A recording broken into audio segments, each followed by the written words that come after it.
नमस्कार, ANB news देख रहे हैं आप। मैं हूं आपके साथ पल्लवी राजपूत और हमारे खास कार्यक्रम राष्ट्रधर्म में आप सभी का स्वागत है। दिल्ली में आज जो हुआ उसने एक तरफ दिल्ली की सुरक्षा व्यवस्था के लाख दावे की पोल खोलकर रख दी है। अब तो अदालत में सरेआम किसी को गोली मार देना कोई बड़ी बात नहीं रह गई। यह खून से लबालब तस्वीरें जो अब हम आपको दिखाएंगे, ये किसी स्लॉटर हाउस की नहीं बल्कि दिल्ली की उस जगह की है जहां गुनहगारों को सजा दी जाती है और इसका फैसला अदालत करती है। लेकिन आज जो हुआ उसे देखकर ऐसा लगता है कि कानून की आंखों पर जो काली पट्टी बंधी है उस पर खून के धब्बे तो जरूर लग गए होंगे। तो इसकी सुगबुगाहट से सोती हुई दिल्ली पुलिस की नींद किसी एक बुरे सपने की तरह आज जरूर टूट गई होगी। एक रिपोर्ट देखिए। दिल्ली के रोहिणी कोर्ट में चली गोलियां।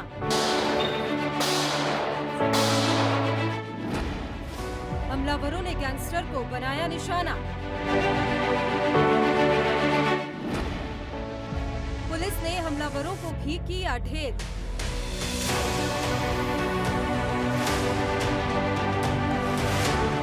देश की राजधानी दिल्ली के रोहिणी कोर्ट में गैंग वॉर हुआ है। दोपहर 2 बजे के आसपास कोर्ट गोलियों की तड़तड़ाहट से गूंज उठा।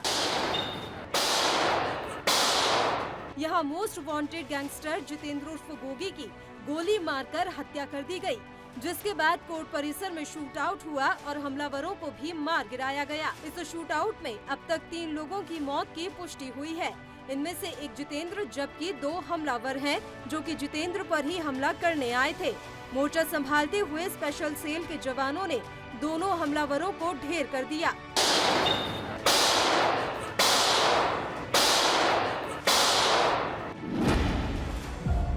जेल के अंदर सुरक्षित अपराधी जितेंद्र उर्फ गोगी तिहाड़ जेल में बंद था, जिसे शुक्रवार को पेशी के लिए लाया गया था। इसी दौरान रोहिणी कोर्ट के परिसर में बदमाशों के बीच शूट आउट हो गया। रोहिणी कोर्ट परिसर में हुई फायरिंग के बाद इलाके को सील कर दिया गया है। इस दौरान मची भगदड़ में एक महिला वकील भी घायल हुई। दिल्ली पुलिस के मुताबिक 2 हमलावर वकील बनकर कोर्ट परिसर में पहुंचे थे, जिन्होंने गैंगस्टर जितेंद्र पर गोली चलाई। कहा जा रहा है कि दिल्ली के टिल्लू गैंग ने जितेंद्र की हत्या की है। जो 2 हमलावर ढेर हुए हैं उनमें एक राहुल है जिस पर 50,000 का इनाम है, जबकि एक दूसरा शातिर बदमाश है। जितेंद्र को 2 साल पहले ही स्पेशल सेल ने गुरुग्राम से गिरफ्तार किया था। दिल्ली पुलिस की स्पेशल सेल के मुताबिक जितेंद्र गोगी ने अपराध के जरिए अकूत संपत्ति कमाई थी। जितेंद्र गोगी के नेटवर्क में 50 से ज्यादा लोग हैं। जेल के बाहर जान का खतरा। तो वहीं आज हुई गोलीकांड के बाद दिल्ली पुलिस की सुरक्षा व्यवस्था पर भी सवाल उठते नजर आ रहे हैं। बदमाश जितेंद्र गोगी ने कभी ऐसी सुबह का अंदाजा नहीं लगाया होगा कि यह सुबह आखिरी सुबह होगी। उसे क्या पता था अपनी हिम्मत और बहादुरी की बाहें फुलाने वाली दिल्ली पुलिस उसे पुलिस वैन में बिठाकर मौत के मुंह में ढकेल ले जा रही है। फिलहाल आज घटी वारदात के बाद अंदाजा लगाया जा सकता है कि जेल के अंदर इंसान ज्यादा सुरक्षित है, जेल के बाहर नहीं। News desk special report ANB news.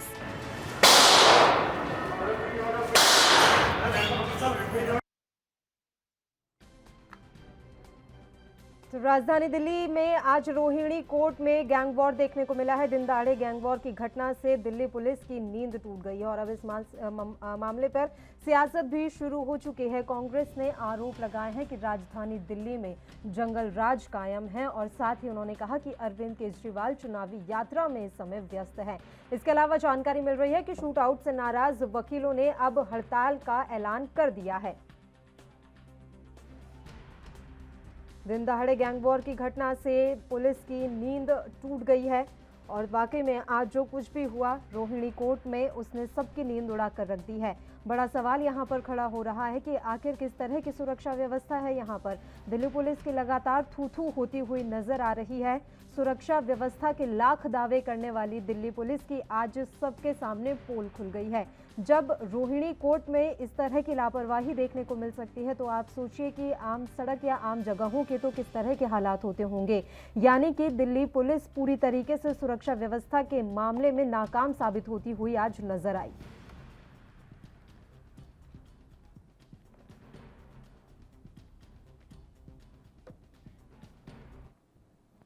और चलिए अब इस मसले पर हम चर्चा की शुरुआत कर लेते हैं। 3 खास मेहमान इस समय हमारे साथ लाइव जुड़ गए हैं। सीधा मेहमानों से हम आपका परिचय करवा देते हैं। कुंवर सिंह जी इस समय हमारे साथ जुड़े हुए हैं, जो कि कांग्रेस पार्टी के प्रवक्ता हैं। अवधेश कुमार जी भी इस समय हमारे साथ जुड़ गए हैं, भारतीय जनता पार्टी के प्रवक्ता। और आम आदमी पार्टी से अकील खान जी इस समय हमारे साथ लाइव बने हुए हैं। तीनों ही मेहमानों का स्वागत है ANB न्यूज पर। चलिए अवधेश जी, शुरुआत आपके साथ कर लेते हैं। दिल्ली में आज जो कुछ भी हुआ रोहिणी कोर्ट परिसर में हमने देखा, किसकी लापरवाही और किसकी जिम्मेदारी तय करेंगे? कमिश्नर साहब पहले ही कह चुके हैं कि सीरियस लैप्स है, तो इसके बाद कहने की कोई जगह नहीं सकती।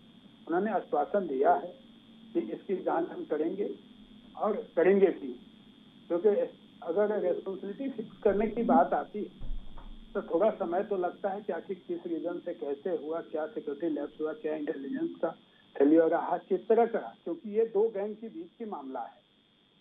यहाँ ये मामला एक आम व्यक्ति से संबंधित नहीं है, क्योंकि गैंग वार इन लोगों के चलते रहा है, जैसे मीडिया के द्वारा बताया जा रहा है। हम लोग, ना ही मैं स्पॉट पे था ना आप लोग थे, लेकिन जो वीडियो फुटेज और जो रिपोर्ट दिखाई जा रही है उसके तहत यही कहा जा सकता है कि कोर्ट, क्योंकि मैं एक एडवोकेट भी हूँ, इस कंसर्न को मैं रखता हूँ, क्योंकि डे टू डे हमें कोर्ट में जाना होता है। हम लोग अच्छी तरह से देखते हैं, क्योंकि एक स्वाभाविक है कि दिल्ली पुलिस कोऑपरेट करती है एडवोकेट को, इसमें कहीं दो मत नहीं रहता। लेकिन अगर एडवोकेट के ड्रेस में अपराधी अगर चले जाते हैं, कोई भी चला जाता है, तो ये सीरियस लैप्स है कि आर्म्स कैसे चला गया, किस तरह से चला गया, ये जांच का विषय है। जांच वो करेंगे अपने स्तर से। जांच का विषय है, ये बात तो ठीक है, चलिए जांच का विषय है, लेकिन ये कोई पहली घटना थोड़ी ना है सर। अभी तो मान लीजिए कोर्ट में तो गैंग वॉर हुआ है, आप आम सड़कों के हाल ही देख लीजिए, किस तरह के दिल्ली में जंगल राज इस समय कायम है। ये कौन जिम्मेदारी ले रहा है? और कोर्ट जैसे परिसर में बंदूकें लेके वकील की भेष में कोई घुस जाता है तो आपकी सुरक्षा व्यवस्था पर सवाल खड़े ना हो, या आप ये कहकर निकल जाएंगे कि ये तो जांच का विषय है? बिल्कुल, ये सुरक्षा व्यवस्था की कमी रही है, जिसके कारण अप्रिय घटना घटा, कोर्ट के अंदर घटा। कोर्ट नंबर 207 है रोहिणी कोर्ट का, जैसे मीडिया के द्वारा बताया गया, और वहाँ पे वीडियो फुटेज भी जारी किया गया, किसी ने रिकॉर्ड किया था। बिल्कुल इस बात को मैं मानता हूँ कि ये सीरियस लैप्स है, इसीलिए advocacy association Delhi bar council के उन्होंने अरेस्टिंग किया है वर्ड से कल के लिए। कल उन्होंने स्ट्राइक कर दिया है, क्योंकि सिक्योरिटी का इशू तो है, नो डाउट, इसमें कहीं इस बात से इग्नोर नहीं किया जा सकता। रही बात आम आदमी की बात, तो ऑलरेडी लोकल स्टेशन पे ऑलरेडी इंटेलिजेंस होता है, बहुत सी चीजें दिल्ली पुलिस को देखना होता है। कहीं ना कहीं लैप्स है, इस बात से कोई नहीं इग्नोर कर सकता, मैं भी नहीं कर सकता, क्योंकि जब दिल्ली के पुलिस कमिश्नर साहब खुद कह दिए कि सीरियस लैप्स है, तो इसके बाद इसको डिफेंड करने का कोई मतलब ही नहीं है, और डिफेंड होना भी नहीं चाहिए, क्योंकि आईना दिखाना चाहिए। अगर कोई गलती है तो गलती को उजागर होना चाहिए। ये अच्छी बात आपने की कि डिफेंड करना भी नहीं चाहिए। कुंवर सिंह जी, कांग्रेस ने इस पूरे मसले पर टिप्पणी दी है कि राजधानी दिल्ली में जंगल राज कायम है। कुंवर सिंह जी, मेरा ये मानना है, हो या देश के किसी हिस्से, यदि कोर्ट के अंदर अपराधी हथियार लेकर घुसते हैं तो ये गलत बात है। और दिल्ली पुलिस तो हमेशा से बदनाम रही है, और दिल्ली पुलिस को हाई कोर्ट और सुप्रीम कोर्ट अगर इंस्ट्रक्शन ना दे, बीच बीच में अंगुली ना करे, तो दिल्ली पुलिस तो जंगल राज नहीं, पूरे जंगल में घूमने वाले जितने भी अपराधी उनको खुला छोड़ सकती है। ढेर सारे उदाहरण हैं। और आज जो दिल्ली पुलिस की उपस्थिति में हथियार लेके घुसना, 44 राउंड फायर करना, अधिवक्ताओं के भेष में कोई घुस जाएगा और दिल्ली पुलिस ये कह देगी कि हम जांच कराएंगे, तो आप कर क्या रहे थे भाई? आपकी जिम्मेदारी क्या है? आपकी जिम्मेदारी है गेट पे जो आपके लगे हुए सिपाही साहिबान जो है, उनको ये अधिकार प्राप्त है कि चेक करिए। अब अधिवक्ता के भेष में कोई जाके, और अगर मान लीजिए कि ऐसा होता नहीं, किसी जस्टिस को गोली मार दे कोई, तो क्या जवाब दीजिएगा आप कि हम जांच कर रहे हैं, हमने ऐसा कर रहे? मैंने अंधी और बहरी दिल्ली को दिल्ली पुलिस ने बना दिया है। और मेरा तो ये मानना है कि दिल्ली पुलिस को इससे ज्यादा शर्मनाक और बात नहीं हो सकती है। इससे पहले भी कई बार कोर्टों में ऐसी घटनाएं हुई हैं फायरिंग की, तो दिल्ली पुलिस कौन सा जांच रिपोर्ट देकर और आज तक जांच रिपोर्ट पेश की है? दिल्ली पुलिस ने कई ऐसे मामले, उदाहरण है मेरे पास, कोरोना के टाइम में मौलाना साद को दुनिया ने 2 महीने बोला इतना बड़ा फैलाया, ये फैलाया, इतने मुकदमे के, कहाँ है ये सब? क्यों जांच करके आप रिजल्ट तक नहीं पहुंचते? सिर्फ आप कमीशन बैठा दोगे कि हम जांच कर रहे हैं, जुडिशियल इंक्वायरी हो रही है। कौन सी जुडिशियल इंक्वायरी को दिल्ली पुलिस ने आज तक पेश कर दिया है कोर्ट में? जिम्मेदारी आप किसकी मान रहे हैं कुंवर सिंह जी? मेरा अगला सवाल यही है कि जिम्मेदारी आप किसकी मान रहे हैं? सीधे सीधे केंद्र सरकार की आप जिम्मेदारी मान रहे हैं या आपको लगता है कि इसमें दिल्ली की जो राज्य सरकार है उसकी भी सहभागिता होनी चाहिए? सवाल मेरा यही रहेगा सर। मैं एक बार अकील खान जी का रुख कर लेती हूँ, एक रिएक्शन में उनका भी ले लेती हूँ। अकील खान जी, अब डायलॉग सामने आ रहे हैं कि अरविंद केजरीवाल तो चुनावी यात्रा में व्यस्त हैं, उन्हें कहाँ ध्यान है कि दिल्ली में क्या चल रहा है और क्या नहीं? देखिए पल्लवी जी, ये जो सरकार है ये टोटल फेलियर है सरकार, हर फ्रंट के ऊपर। ये इनका एडहॉक अप्रोच है, हर जगह इनका कोई प्लानिंग नाम की चीज, इनकी प्लानिंग की स्पेलिंग नहीं पता, इनको प्लानिंग का मतलब नहीं पता। ये कहीं भी कोई प्लानिंग नहीं है, एडहॉक उठ करके कहीं भी निकल जाना है। इसके लिए एक वर्ड है, मेरे लिए एक सेंटेंस में बोलना चाहूंगा। जो बीजेपी का अप्रोच है वो है दर्द का हद से गुजर जाना। दर्द का हद से गुजर जाना होता है दबा हो जाना। ये वो सोच रहे हैं कि भाई जब दर्द हद से गुजर जाएगा तो अपने आप दबा हो जाएगी। ये एडहॉक इतने बड़ा हमारा देश है और इस तरह की जो भावना से काम कर रहे हैं, जिस तरह से ये पूरे दिल्ली और देश के अंदर, ना कि खाली आपके इस फ्रंट पे लॉ एंड ऑर्डर के लिए, बल्कि हर एक चीज में इनका यही अप्रोच है।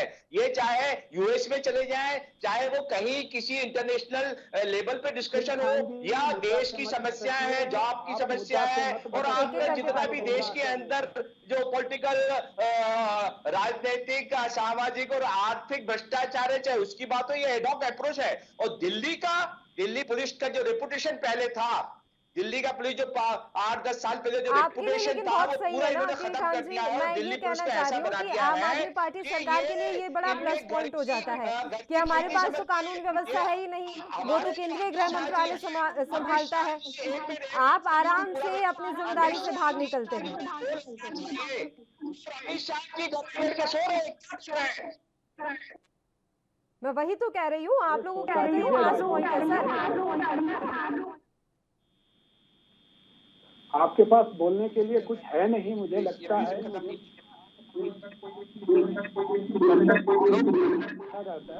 आवाज क्लियर नहीं आ रही है। 1 मिनट अवधेश जी, मैं लौट रही हूँ आपके पास। पहले तो एक एक करके बात करेंगे, मैं रिक्वेस्ट कर रही हूँ। और अकील खान जी, आप क्या कह रहे थे, आप बताइए।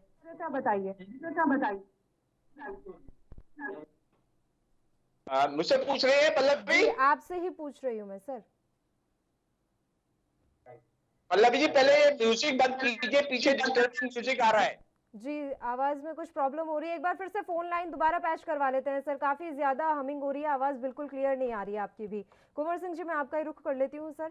तमाम बातें आप सुन रहे हैं और मुझे लगता है कि वाकई में ये दिल्ली सरकार के लिए बड़ा प्लस पॉइंट हो जाता है, क्योंकि जो सुरक्षा व्यवस्था है, जो पुलिस है, वो केंद्रीय गृह मंत्रालय के अंतर्गत आती है। तो ऐसे में मान लिया जाए कि राज्य सरकार की इसमें कोई जिम्मेदारी नहीं।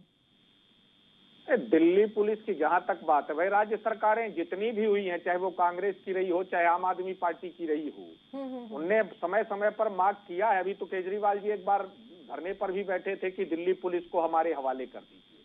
बहरहाल मैं इतना कहना चाहता हूं कि जब नरेंद्र मोदी जी कोई बड़ा काम होता, खिलाड़ी अगर जीत कर आता है स्वर्ण पदक, तो मोदी जी अपना फोटो बगल में बड़ा सा लगवा देते हैं।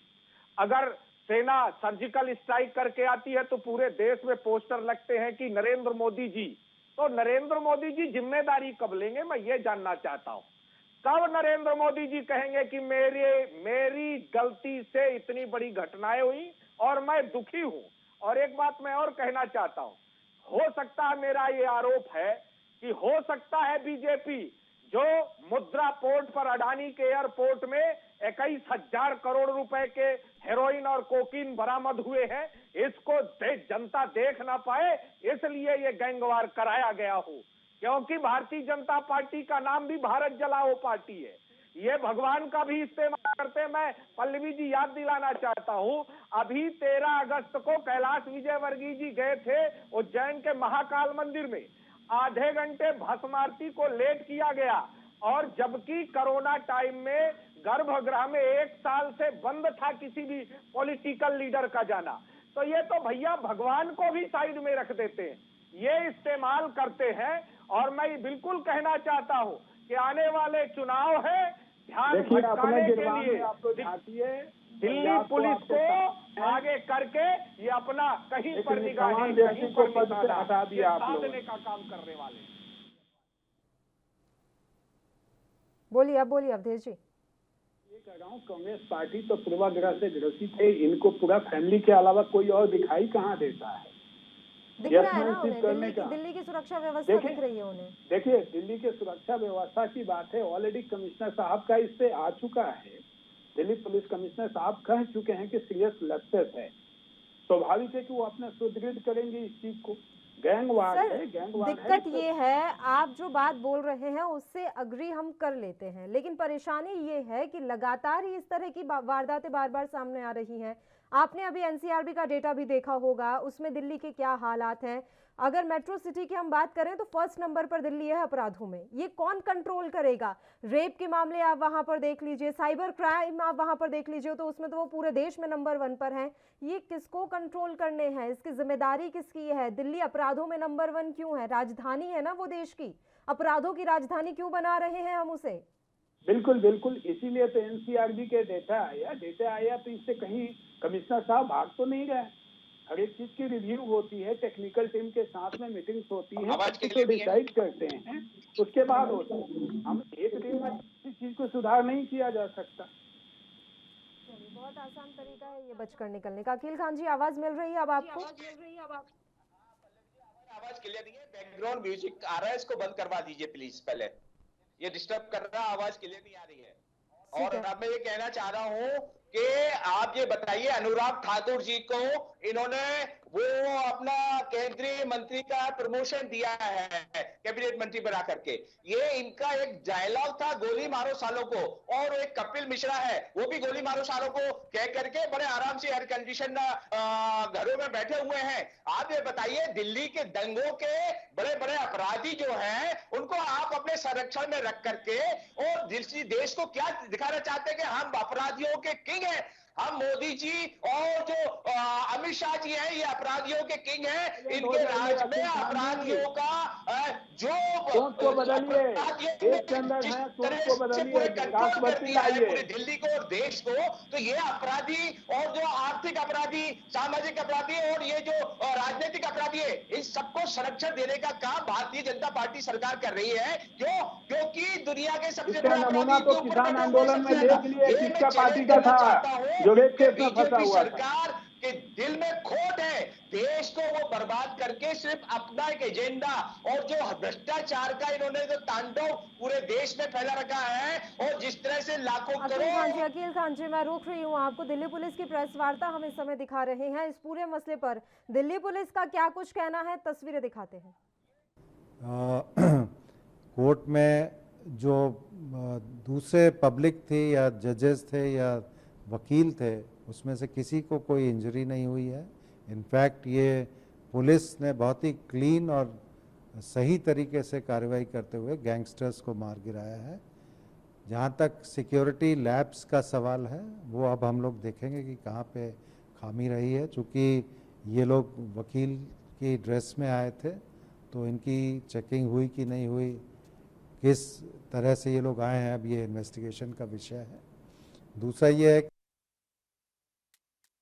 तो दिल्ली पुलिस की आप बात सुन रहे थे। उनका ये साफ तौर पर कहना है कि इस मसले पर जांच चल रही है, सुरक्षा व्यवस्था में अगर कहीं चूक हुई है तो उसकी भी हम जानकारी जुटा रहे हैं और पूरे मामले की विस्तृत जांच यहां पर की जाएगी। अकील खान जी और तमाम मेहमान लगातार हमारे साथ बने हुए हैं। अवधेश जी, सवाल तो आप पर उठेंगे ही, क्योंकि ये कोई पहली दफा नहीं है और लगातार अकील खान जी जो कह रहे हैं वो गलत भी कहाँ है। क्या आप भाग सकते हैं अपनी इस पूरी जो व्यवस्था इस समय आपने कर रखी है दिल्ली में, और अगर आपसे नहीं संभल रही है तो राज्य सरकार के अंडर में दे दीजिए। देखें, ऐसा है कि देश की राजधानी है दिल्ली, ठीक है, और ऐसे भी गवर्नमेंट ऑफ एनसीटी है दिल्ली। ये पूर्ण राज्य का दर्जा नहीं है कि दिल्ली पुलिस को दे दिया जाए। कोई बच्चों का खेल नहीं है, क्योंकि यहाँ पे हाई लेवल पे डिग्नेटरीज भी हैं, सारे वीआईपीज हैं, उसके बाद एम्बेसीज है, सब कुछ को देखना होता है। और यहाँ पे रही बात की एक मुद्दा से और दो मुद्दा से किसी बात को इतनी तुल नहीं देनी चाहिए, जब ऑलरेडी कमिश्नर ऑफ पुलिस ने कह दिया सिक्योरिटी लैप्सेस से जांच का विषय है कि आखिर लैप्सेस हुआ कहाँ पे, कैसे हुआ, उनको जानकारी कैसे मिली, प्लानिंग कैसे हुआ, उन लोगों ने प्लान कैसे किया, ये जांच का विषय है। जो भी ऑफिसर के दोस्त आपके अंडर में है, केंद्र शासित प्रदेश है, इसलिए आपको लग रहा है कि इस मसले को ज्यादा तूल नहीं देना चाहिए। कुछ ऐसी ही घटना अगर किसी ऐसे राज्य में होती जहां आपकी सरकार नहीं थी, तो क्या आप ये कह देते कि इस मसले को तूल नहीं देना चाहिए? सब जगह से यही बयान आता है कि हम जांच कर रहे हैं। देखिए, जांच कर रहे हैं, जांच तो अगर जांच की कॉम्पिटेंसी तो दिल्ली पुलिस बहुत कॉम्पिटेंट है, ऐसा नहीं है। क्योंकि दो गैंग की लड़ाई है, दो गैंग की लड़ाई में पता नहीं चलता। रही बात की आर्म्स लेके कैसे कोर्ट के अंदर गए, ये जांच की विषय है। क्योंकि दिल्ली पुलिस अपने ढांचे को सुदृढ़ कर रही है, वहां पर अपनी चेंजिंग करने की उनकी जरूरत है, वो करेंगी, क्योंकि कोर्ट का मामला है। क्योंकि गैंगवार हमेशा दो पक्ष के बीच में होता है, उसकी प्लानिंग नहीं पता चल सकता किसी को। लेकिन हाँ, एंट्री ले लिए, हाई सिक्योरिटी जोन के अंदर एंट्री ले लिया, कोर्ट एक हाई सिक्योरिटी जोन के अंदर आता है और कोर्ट के अंदर गए, इसका मतलब है कि कहीं ना कहीं दिल्ली पुलिस की लैप्सेस थी, जिसके वजह से कमिश्नर ऑफ पुलिस को शर्मिंदा होना पड़ा। उन्होंने खुद बयान दिया कि नहीं, ये सिक्योरिटी लैप्सेस है, और इस बात की संज्ञान में उन्होंने लिया है। जब संज्ञान में ले लिए हैं तो स्वाभाविक है कि इसकी निदान भी निकलेगा। जो भी सिक्योरिटी के लिए, दिल्ली के लिए जो भी करना होगा वो करेंगे।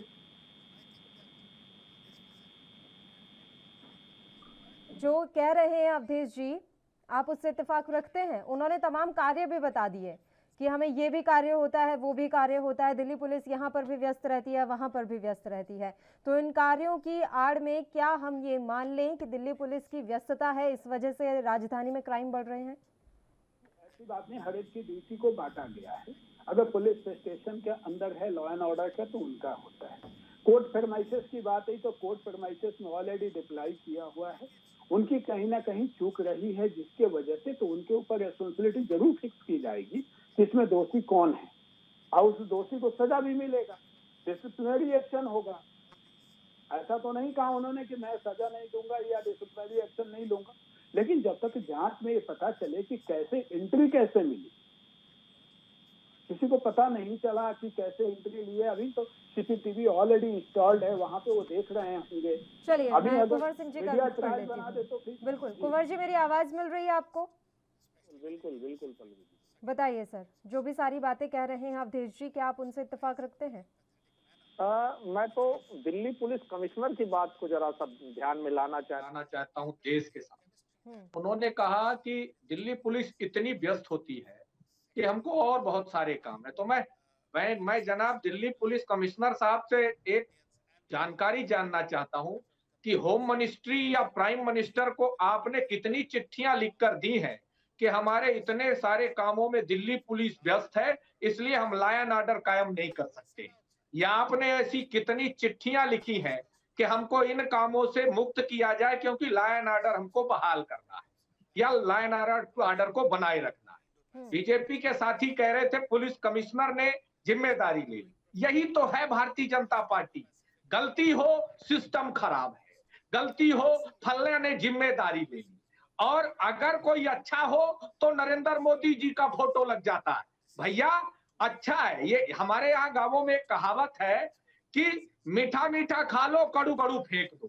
तो भैया जिम्मेदारी ले, देश के प्रधानमंत्री को जवाब देना चाहिए, देश के गृह मंत्री को चाहिए कि आज देश के एक न्यायालय के अंदर जो घुसकर गैंगवार हुआ है, आपने उस न्यायालय परिसर को जंगल बना दिया।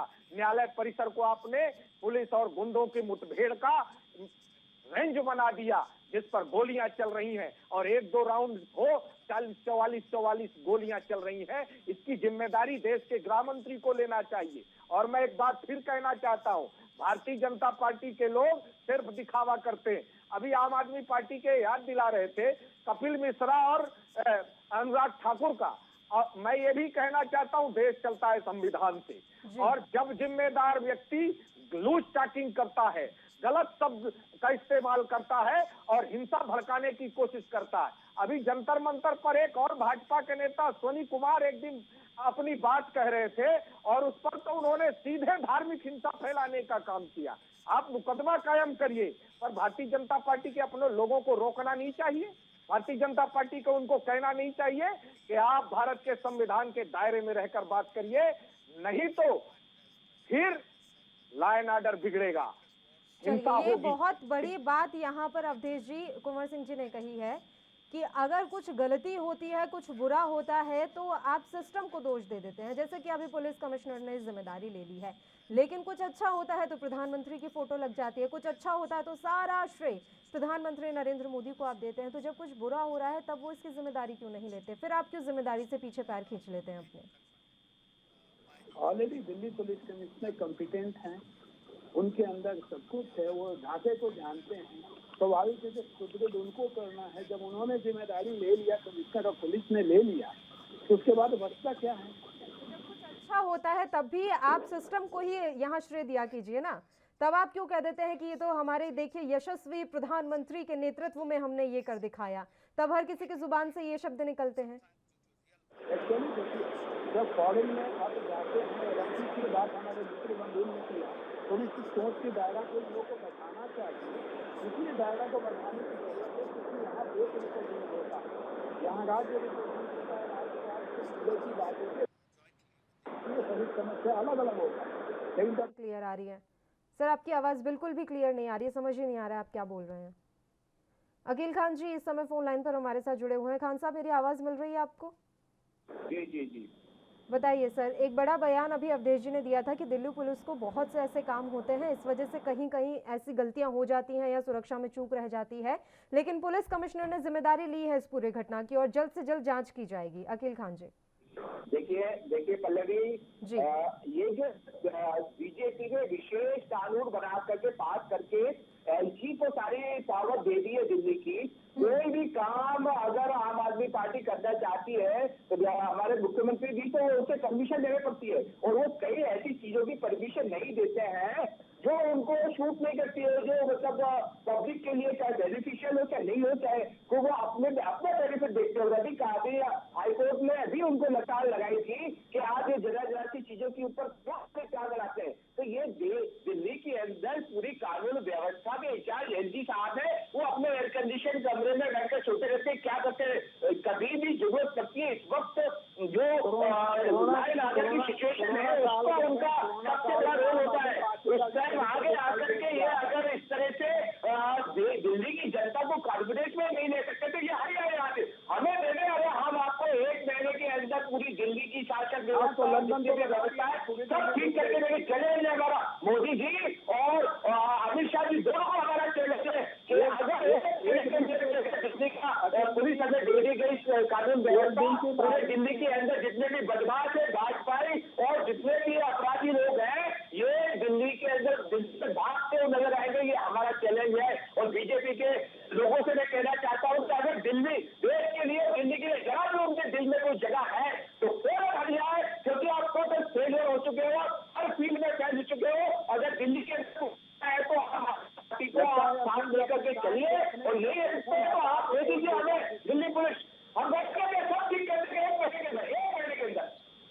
देखिए अवधेश जी, बड़ा चैलेंज यहाँ दे रहे हैं खान साहब आपको कि आपसे नहीं हो रहा है तो हट जाइए, वो खुद संभाल लेंगे। जो व्यवस्था है, कानून व्यवस्था है, उन्हें सौंप दीजिए।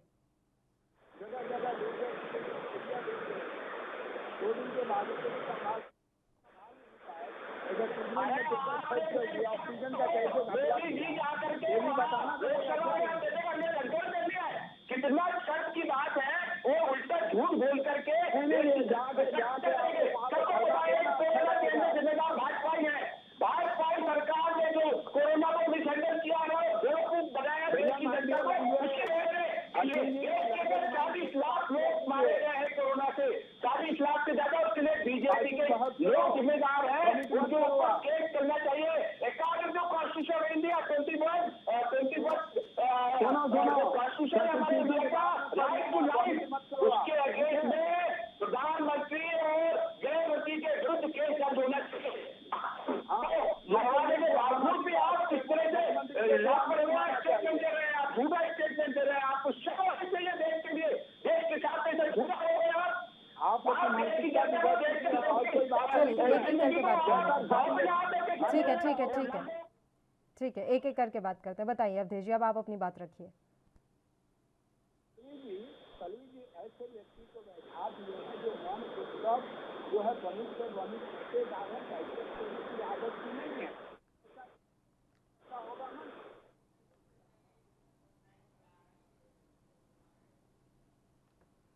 अवधेश जी आपकी आवाज़ फिर नहीं आ रही है, साउंड का बहुत ज़्यादा इशू हो रहा है सर, आपकी आवाज़ फिर नहीं मिल पा रही है। कुंवर सिंह जी आपका ही मैं यहाँ रुख कर लेती हूँ।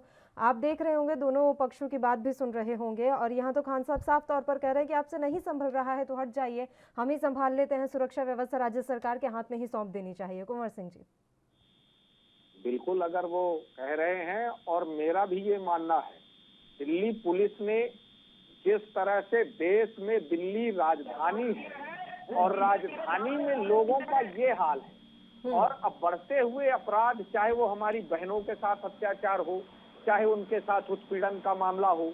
आज आपने गैंगवार देख ली, कुछ दिन पहले दिल्ली में पीट पीट के मार डाला था। मतलब दिल्ली पुलिस ने ऐसा कोई भी रिजल्ट अभी तक नहीं दिया हो कि जिस पर लोगों को गर्व हो। तो जब दिल्ली पुलिस केंद्र सरकार के अधीन काम नहीं कर पा रही है तो दे देना चाहिए, आप दे दीजिए। लेकिन उसके उल्टे ही, अपोजिट ही, नरेंद्र मोदी सरकार दिल्ली के अधिकारों को सीज करना चाहती है, दुनिया ने देखा है। और कोई भी जनता की चुनी हुई सरकार को आप इतना अधिकार को दीजिए कि वो अपने नियम कानून लागू कर सके, अपनी योजना लागू कर सके। लेकिन आपने वही कहावत लागू कर दी है कि बच्चा भैंस दे लेकिन पीठ भैंसे की थपथपाई जाए। भाई काम जनता ने केजरीवाल को चुना, दे दीजिए उनको काम करने का, लेकिन नहीं करेंगे। नरेंद्र मोदी जी तो चाहते हैं पूरी बीजेपी का ही शासन हो। और ये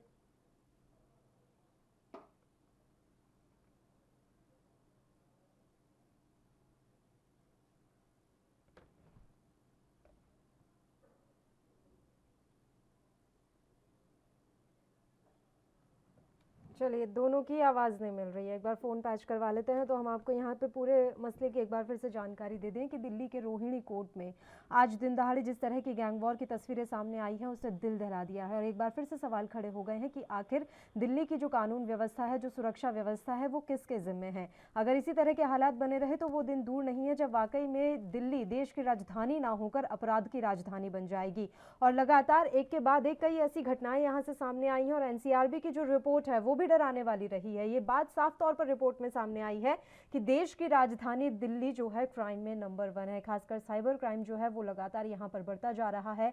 बच्चों के मामले में भी जो अपराध है वो लगातार यहाँ पर बढ़ते जा रहे हैं, यानी कि ग्राफ जो है ऊपर जाता जा रहा है। अब इस ग्राफ को कम करने की जिम्मेदारी किसकी है ये अभी तक भी साफ नहीं है, क्योंकि ढुलमुल रवैया यहाँ साफ तौर पर हमेशा से नजर आया है केंद्र की सरकारों का। केंद्र की सरकार के अधीन ही राजधानी दिल्ली की सुरक्षा व्यवस्था और कानून व्यवस्था रहती है, लेकिन अब तक जितनी भी सरकारें आई हैं, दिल्ली के जो हालात हैं वो जस के तस बने हुए हैं। यहाँ पर जो स्थितियां हैं, जो परिस्थितियां हैं, कभी भी बदली नहीं है। तो कोर्ट की सुरक्षा पर भी अब सवाल उठने लगे हैं, और कांग्रेस ने अब ये बात कही है कि राजधानी में जो जंगल राज है वो साफ तौर पर नजर आ रहा है। मैं एक बार फिर से आपको जानकारी दे दूं कि जो एनसीआरबी की रिपोर्ट आई थी उसके अनुसार पिछले 4 साल में जो है प्रमुख महानगरों में दिल्ली में जो है सबसे ज्यादा साइबर अपराध के मामले दर्ज हुए हैं। इसके अलावा जानकारी ये भी मिल रही है कि लगातार इस तरह की घटनाएं सामने आ रही हैं जिसने कई तरह के सवाल खड़े कर दिए हैं।